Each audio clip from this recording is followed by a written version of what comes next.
인사하시기 바랍니다. 뵙게 돼서 반갑습니다.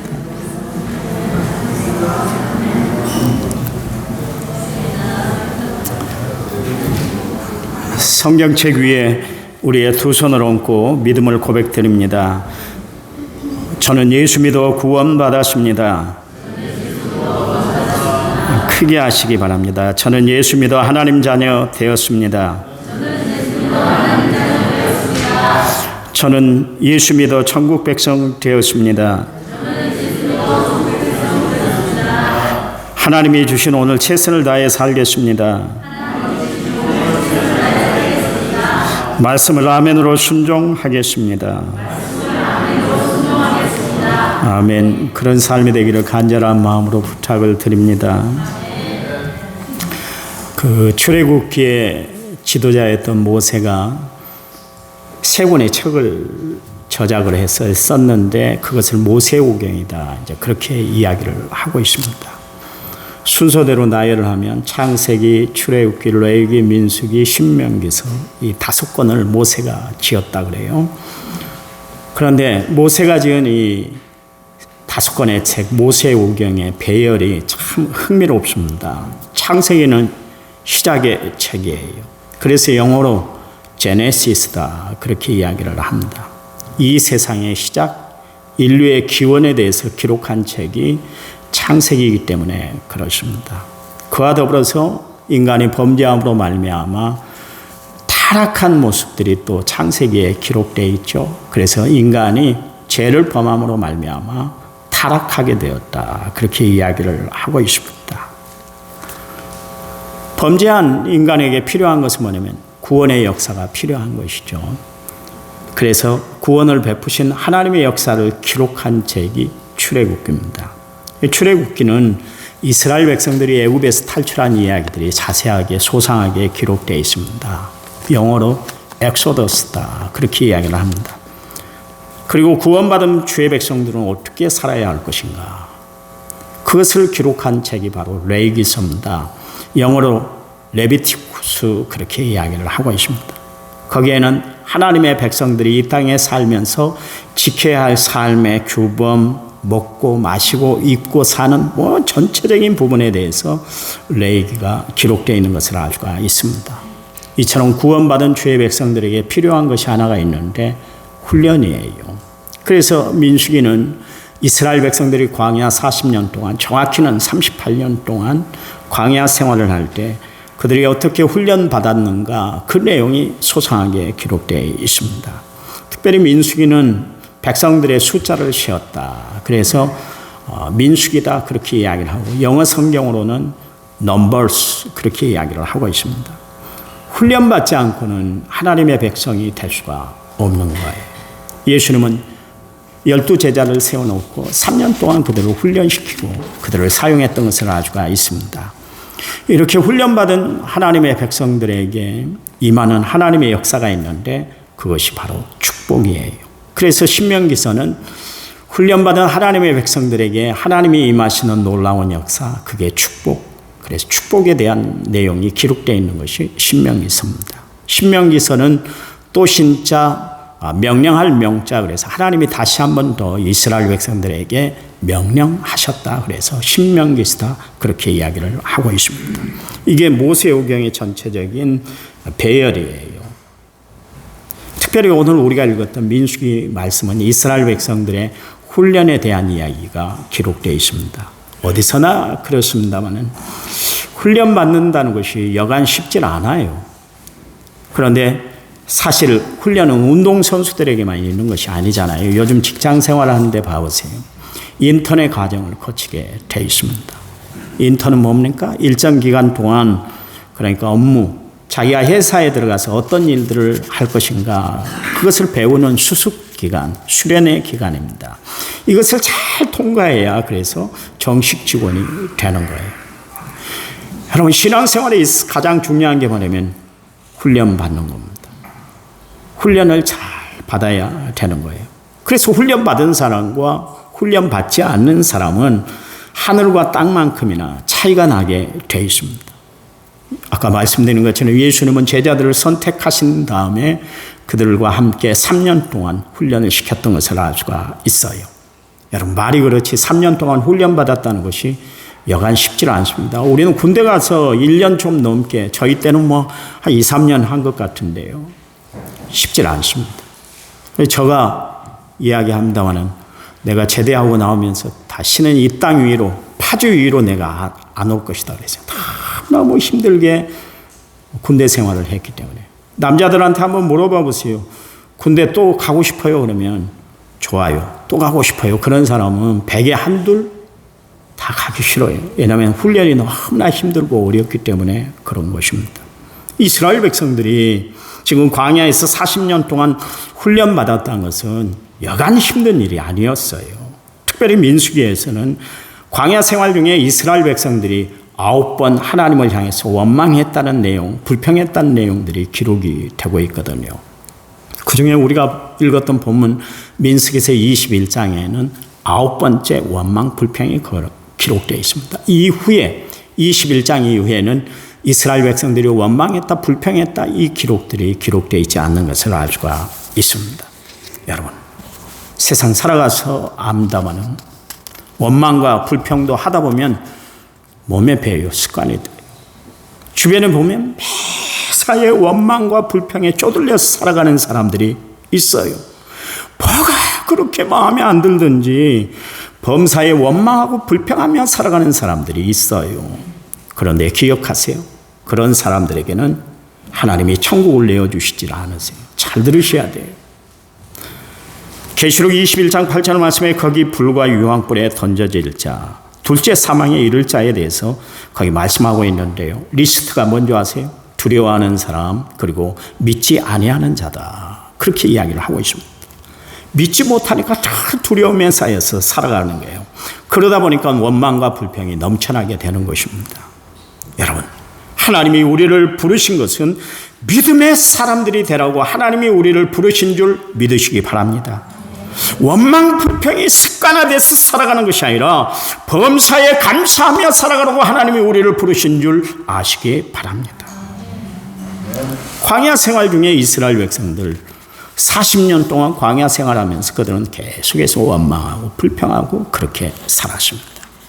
사실 이스라엘 백성들이 430년 동안 애굽의 종살이를 종지부하고 딱 점을 찍고 애굽으로 떠날 수 있었던 것, 이스라엘 백성들이 힘이 있어서 그랬나요? 아니잖아요. 전적인 하나님의 은혜, 하나님의 역사로 그들이 애굽을 탈출할 수가 있었지 않습니까?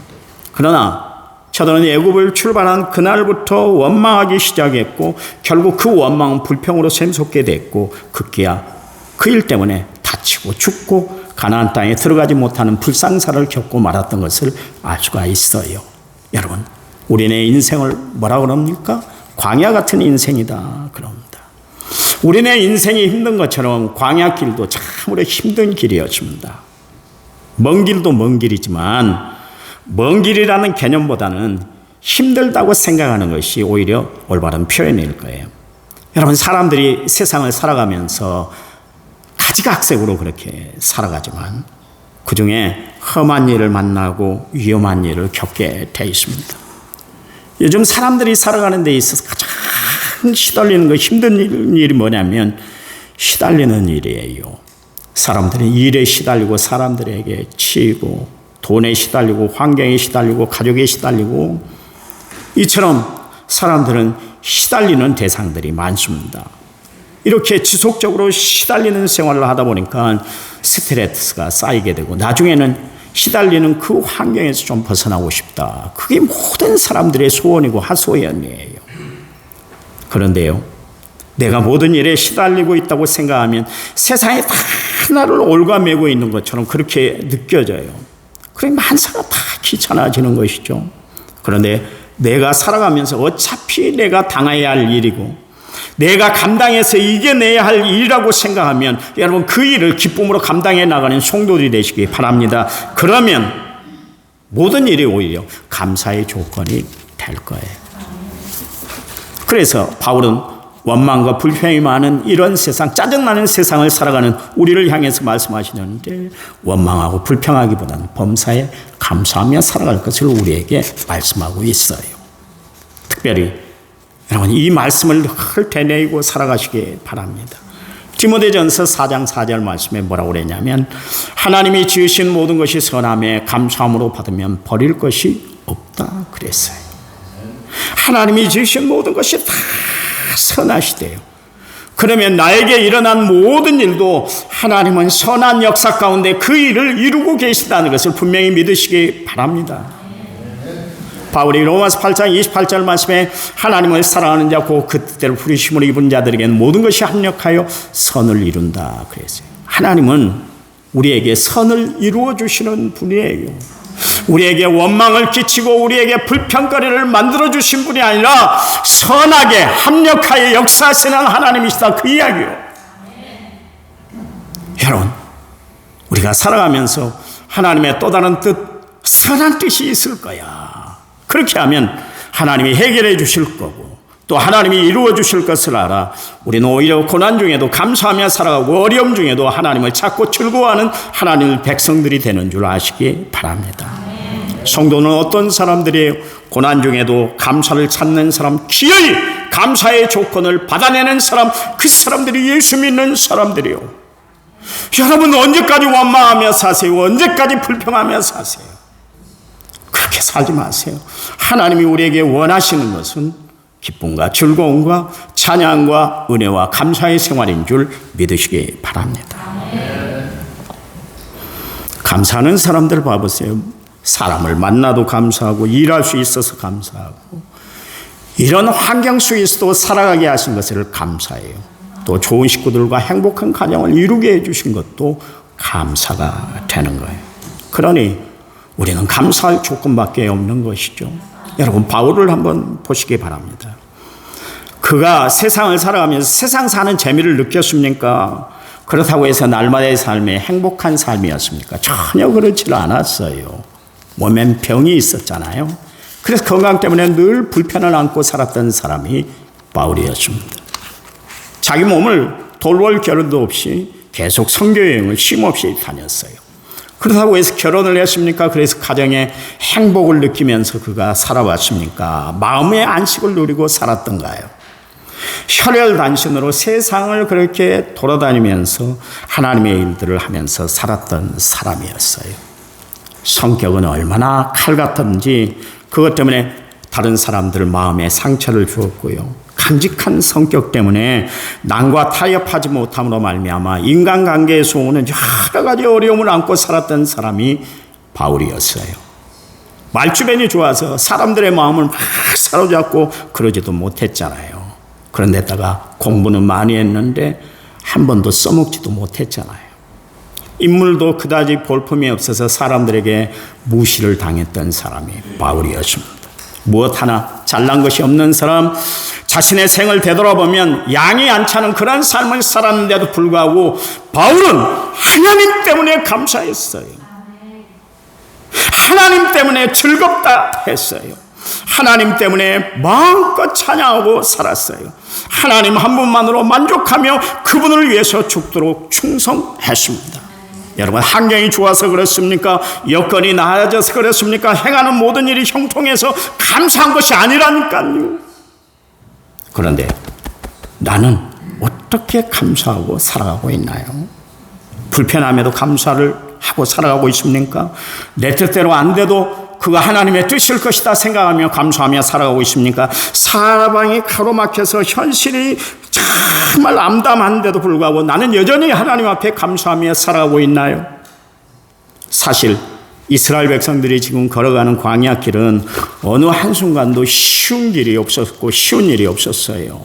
머물러 있는 것도 힘들었고 가는 길도 힘들었습니다. 사람이요, 여행 중에 아무리 좋은 것을 간다 할지라도 내 몸이 아프고 또 힘들어지면 빨리 집으로 돌아가고 싶은 것이 사람들의 마음 아닙니까? 그렇잖아요. 아마 광야길에 이스라엘 백성들이 그랬을 거예요. 애굽을 떠난 순간부터 그들에게는 힘든 일들이 계속 있었어요. 범사가 힘들었어요. 그렇다고 이미 들어선 광야길을 다시 돌아가서 애굽으로 돌아갈 수도 없잖아요. 그렇잖아요. 오직 한 길밖에 없었어요. 선택의 여지가 없었다. 그런 이야기요. 걷고 또 걷는 길이다. 그런 이야기입니다. 우리가 예수를 믿음으로 말미암아 우리에겐 다른 길이 없습니다. 그래서 우리는 원웨이 한 길만 걸어가는 사람이요. 믿음의 길을 걸어가야 할 하나님의 사람들인 줄 믿으시기 바랍니다. 힘들고 어려워요. 복잡해요.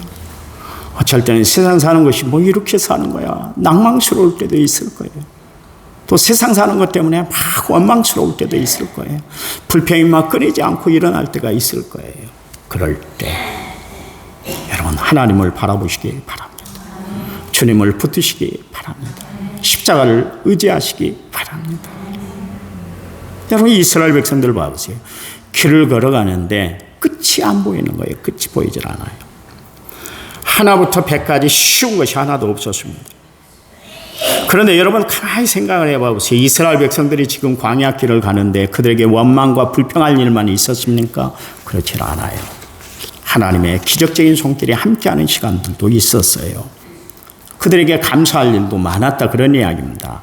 마라에 이르러서 물이 써서 그 물을 먹는 사람들이 다 폭동을 일으켰어요. 그럴 때 하나님께서 쓴물을 단물로 바꿔 주셨잖아요. 먹거리가 없다고 아우성을 칠 때 하나님께서는 만나와 메추라기로 그들의 먹거리를 다 해결해 주셨잖아요.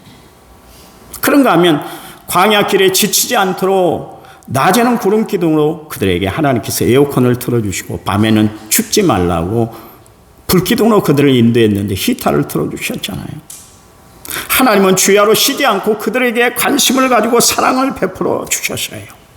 물이 없을 때는 반석에서 물이 샜도록 그렇게 생수를 마시도록 마음껏 마시도록. 이 생수 한 통 얼마입니까? 이게 삼다수예요. 삼다수 병인데요. 이 병 시중에서 얼마 합니까? 700~800원 합니다. 비싸요. 싼 거 아닙니다. 이게 기름값보다 더 비싸다는 거 여러분 모르셨죠? 기름값보다 더 비싸요. 요즘 물값이 기름값보다 더 비쌉니다. 근데 마음껏 먹어서 200만 명의 이스라엘 백성들이 마음껏 돈 하나 내지 않고 마음껏 마셨잖아요. 광야 생활 동안 그들의 신발이 붙지 않게 하고 의복이 헤어지지 않도록 하나님이 역사해 주셨어요. 이 모든 것이 다 감사의 조건이잖아요. 이처럼 감사의 조건을 찾는다면 그것 또한 무궁무진했는데 그들은 당장의 어려움이 또 없다는 것 때문에 힘들다는 것 때문에 마음이 상하다는 것 때문에 감사의 조건을 잃어버리고 그들은 원망과 불평거리만 뒤적거리고 있었다. 그런 이야기예요. 우리도 마찬가지입니다. 원망하기 시작하면 세상의 모든 것이 다 원망, 불평, 투성이로 보이게 돼요. 그러나 내가 감사함으로 대하면 세상에 다 아름다워지고 행복의 조건이 되는 줄 믿으시기 바랍니다. 세상에는 행복하게 살아가는 사람들이 있는가 하면 자신이 불행하다고 낙심 가운데 처하며 살아가는 사람들이 있어요. 잠언 23장 7절 말씀에 보니까 대저 그 마음의 생각이 어떠하면 그 위인도 그러한즉 그랬습니다. 여러분 사람의 크기는 신장의 크기에 있는 것이 아니라 마음의 크기에 있는 것이에요. 사람의 됨됨이는 마음 씀씀이에 달려있는 것입니다. 우리가 지금까지 하나님의 은혜로 살아왔다는 것을 안다면 당연히 우리는 감사하며 살아가는 성도들이 되어야 할 줄 믿습니다. 그리고 우리에게 어려움이 닥친다면 어려움을 내가 겪고 있다면 또 다른 하나님의 섭리가 있다는 것을 여러분 아시고 신앙생활을 해나가는 성도들이 되시기를 바랍니다. 그런데 이스라엘 백성들은 이 많은 조건들, 이 많은 기적들을 체험했음에도 불구하고 그들은 끝내 원망, 불평하고 말았습니다. 그래서 광야길에서 이스라엘 백성들은 또다시 그들의 성격을 절제하지 못하고 제어하지 못하고 결국 폭발하고 말았어요. 그걸 하나님 앞에 다 쏟아부어 버렸어요. 하나님을 향해서 원망했다. 그런 이야기입니다. 그렇다면 왜 저들이 그렇게 원망하게 됐는가? 먼저 4절 말씀에 보니까 길이 험했기 때문이다 그랬습니다. 4절 다시 한번 봅니다. 백성이 호르산에서 출발하여 홍해 길을 따라 에돔 땅을 우회하려 하였다가 길로 말미암아 백성의 마음이 상했다 그랬습니다. 이 호르산은 모세의 형이었던 아론이 하나님의 부르심을 받았던 장소가 바로 호르산입니다. 이 이스라엘 백성들이 지금 에돔 땅을 우회해서 가려다가 결국 에돔 족속들이 우리 땅에 발도 붙이지 마 허용을 안 해버린 거예요.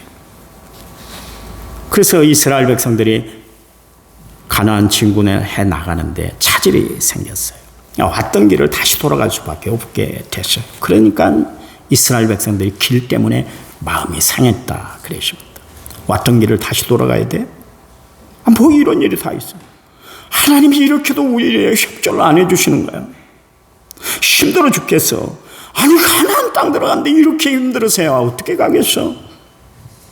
종종 사람들은 조금 넓게 이해하고 상황을 받아들이게 되면 될 것을 좁은 마음에 이해심이 부족해서 마음이 상하고 그래서 시험의 늪에 빠져드는 것을 알 수가 있어요. 그래서 이런 때는 필요한 게 뭐냐면 하나님이 우리에게 주시는 은혜의 마음이 필요한 줄 믿으시기 바랍니다. 여러분의 마음이 좁아지고 자꾸 무엇을 보면 원망이 생기고 불평거리가 생길 때 그때 하나님 앞에 기도하는데 하나님 내 마음을 주관해 주세요. 내 마음이 은혜로운 마음이 되게 해주세요. 하나님 앞에 기도하는 성도들이 되시기를 간절한 마음으로 부탁을 드립니다. 부탁드려요. 다윗이 시편 4편 1절에서 내 의의 하나님이여 내가 부를 때 응답하시고 곤란 중에 나를 너그럽게 하셨사오니 내게 은혜를 베푸사 나의 기도를 들어주세요. 그랬어요. 다윗은 자신이 곤란 중에 있으므로 마음이 좁아지지 않도록 그래서 보는 시야가 좁아지지 않도록 하나님께서 내 마음을 주관해 주셔서 넓은 마음을 가지고 살아가게 해주세요. 하나님 앞에 그렇게 기도했어요. 왜냐하면 자신이 공고해지고 힘든 일이 자꾸 쌓이다 보면 자신도 모르게 감정이 추스려지고 마음을 다스리기가 힘들게 된다는 것을 알았기 때문에 그랬어요. 그래서 그는 의로우신 하나님 앞에 부르짖었는데 하나님의 응답을 인해 기다리게 됐어요. 하나님 은혜를 내려주셔서 내 기도를 들어주셔야 저가 이 위기를 벗어날 수가 있습니다. 이겨낼 수 있어요. 하나님 앞에 그렇게 기도했어요. 여러분 다윗이 훌륭한 게 뭡니까? 하나님 마음에 합한 사람이 된 이유가 뭡니까? 그가 인생의 위기 가운데 있을 때 그의 불만이 표출될 시점에 자신의 마음, 자신의 감정을 의지했던 것이 아니라 하나님을 전적으로 믿었다 그 이야기요. 자신의 마음까지도 하나님 앞에 맡겨버렸다 그런 이야기예요. 여러분 원망스러울 때 불평이 막 샘솟을 때 나를 그냥 그 감정에 계속 맡기지 마세요. 모든 것 합력하여 선을 이루시는 하나님 앞에 맡기고 살아가는 성도들이 되시길 바랍니다. 바울이 고린도 교회 교인들 때문에 참 힘들게 목회를 했어요. 이렇게 말도 많고 편견도 많고 오해도 그렇게 많이 했는지 몰라요. 그러니까 바울이 마음이 편치를 않았어요. 그래서 그들에게 권면했는데 고린도후서 6장 13절 말씀에 내가 자녀에게 하듯 하노니 보답하는 것으로 너희도 마음을 넓게 하라. 넓혀라. 넓혀라 그 이야기는 무슨 이야기야? 당신들이 지금 하나님의 은혜로 사는데도 불구하고 마음이 좁아져서 나에 대해서 일거수일투족 다 그렇게 판단하고 그렇게 이야기를 하고 있는 겁니다. 고린도 교회 교인들이 얼마나 바울을 찢어 발랐던지요. 심지어는 나중에 그 예모를 가지고 평가를까지 했어요. 사람이 예모를 가지고 평가하는 거 참 기분 나쁜 일이잖아요. 그러잖아요. 말 주변이 없어. 저 사람은 의리도 없어. 지금은 우리가 같이 있으니까 있는 척 해주지 떠나면 우리를 쌩깔 사람이야. 믿을 사람이 아니야. 별 이야기를 다 했습니다. 그런가 하면 바울의 예모에 대해서 지적을 했어요. 얼마나 힘들었겠어요. 얼마나 힘들었겠어요. 그래서 그들에게 권면을 하는데 당신들은 좀 마음을 넓히고 사세요. 그랬어요. 왜요? 좁은 마음에는 이해도 사랑도 관용도 베품도 감사도 다 담을 수가 없기 때문에 그래요. 넓은 마음의 사랑을 담아야 넉넉한 삶을 살아가게 되는 거예요. 넓은 마음의 이해를 담아야 관용하고 평안한 삶을 살아갈 수가 있기 때문에 그래요. 넓은 마음의 은혜를 담아야 우리가 스데반 같은 삶, 예수님과 같은 삶을 살아갈 수가 있기 때문에 그래요. 아시나요? 우리가 하나님의 은혜를 담으려면 마음이 넓어져야 될 줄 믿으시기 바랍니다. 은혜가 없고 사랑이 없으니까, 그리고 세상 것으로 가득 내 마음을 막 다 저축하고 사니까, 그것이 지배하다 보니까 마음이 좁아지는 거예요. 그래서 이해하지 못하는 것입니다. 여러분, 세상 살아가면서 분명히 아시기 바랍니다. 어려움이 있어요. 힘든 일이 있어요. 아까 말씀드렸잖아요.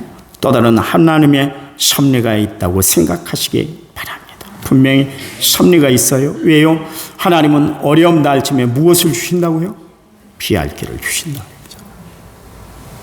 하나님의 말씀이 지금까지 여러분 삶을 살아가는데 악을 끼치든가요? 거짓부렁이든가요? 아니잖아요. 하나님 말씀대로 다 이루어 주신 줄 믿으시기 바랍니다. 그러면 어려움 날 쯤에 분명히 하나님 의지하고 주님 손 내밀면 피할 길을 주시고 손잡아 주실 줄 믿으시기 바랍니다. 이스라엘 백성들을 봐보세요. 마음이 상하니까 그들이 쏟아내는 말들이 곱질 않았어요. 어찌하여 우리를 애굽에서 인도하여 내어 이 광야에서 죽게 하는가? 이곳에는 먹을 것도 없고 물도 없도다. 우리 마음이 이 하찮은 음식을 싫어한다 그러십니다. 여러분 분명히 기억하세요. 사람이 혼잣말이라도 하나님이 들으시고 계신다는 것을 우리는 알아야 돼요. 마음이 생각하는 것까지 하나님이 다 보고 계신다 그랬잖아요. 시편 139편에서 이야기를 했잖아요. 우리 안고 일어서는 것을 아시고 멀리서도 우리의 생각을 다 통촉 헤아리신다 그랬어요. 하나님이 못 들으신 것이 없고 못 보시는 것이 없어요. 그러니까 범사에 살아가면서 어렵고 힘든 일이 있다고 해서 낙심하고 낭망하고 불편해하고 어려워하고 막말하고 살지 마세요. 끝까지 하나님 바라보며 믿음을 지켜내는 성도들이 되시기를 간절한 마음으로 부탁을 드립니다. 다음 주에 계속 할 거예요. 다음 주에. 어떻게 사셨어요? 어떻게 사세요? 즐겁게 사세요. 교회를 와도 기쁘지 않게 오는 분들이 있어요. 오만 인상을 다 쓰는. 얼마나 불편한지 아세요? 악수하기도 어려워요. 그런 분들. 은혜 받으러 오셨잖아요. 은혜 받으러. 하나님의 역사를 체험하러 왔잖아요. 주실 줄 믿고 기쁜 마음으로 오는 거예요. 세상에서 우리 시달리고 힘들고 어렵다 할지라도 하나님이 해결해 주시고 어루만져 주시고 위로해 줄 줄 믿어. 기쁜 얼굴하고 감사함으로 돌아가시기 바랍니다. 하나님 감사합니다. 늘 원망 불평을 앞세우고 살아가는 저희들이 아니라 감사함으로 살아가는 저희를 되도록 축복해 주시옵소서. 예수님 이름으로 기도했습니다. 아멘.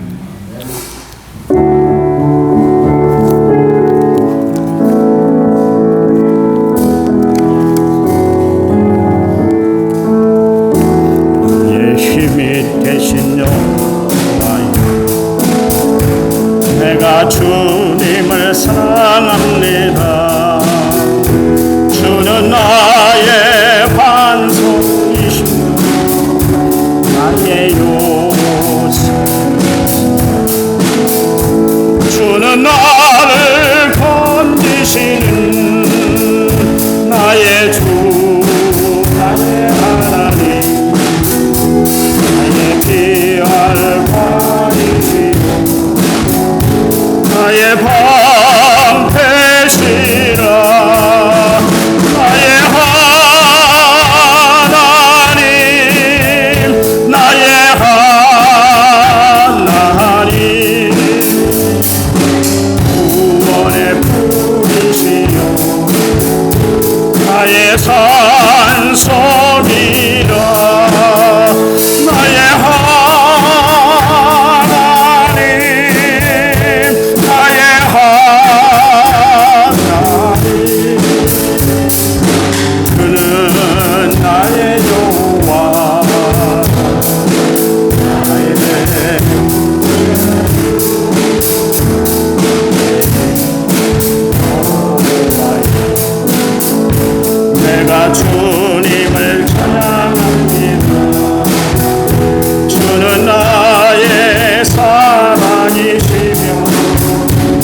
나의 의지시다.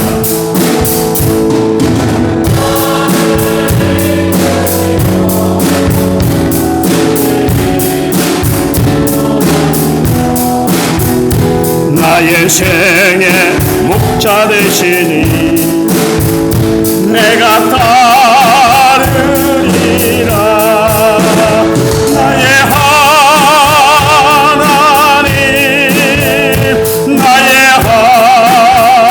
하나님, 생명의 면류관으로 내게 씌우소서. 나의 하나님, 나의 하나님, 그는 나의 여호와, 나의 구세. 이제는 길이요 진리요 생명 되신 우리 주 예수 그리스도의 은혜와 하나님 아버지의 지극하신 사랑과 성령님 위로교통은의 충만한 역사가 오늘 말씀을 받고 세상 승리하며 살기를 원하는 모든 성도들 위해 이제부터 영원토록 함께하시기를 간절히 축원하옵나이다. 아멘.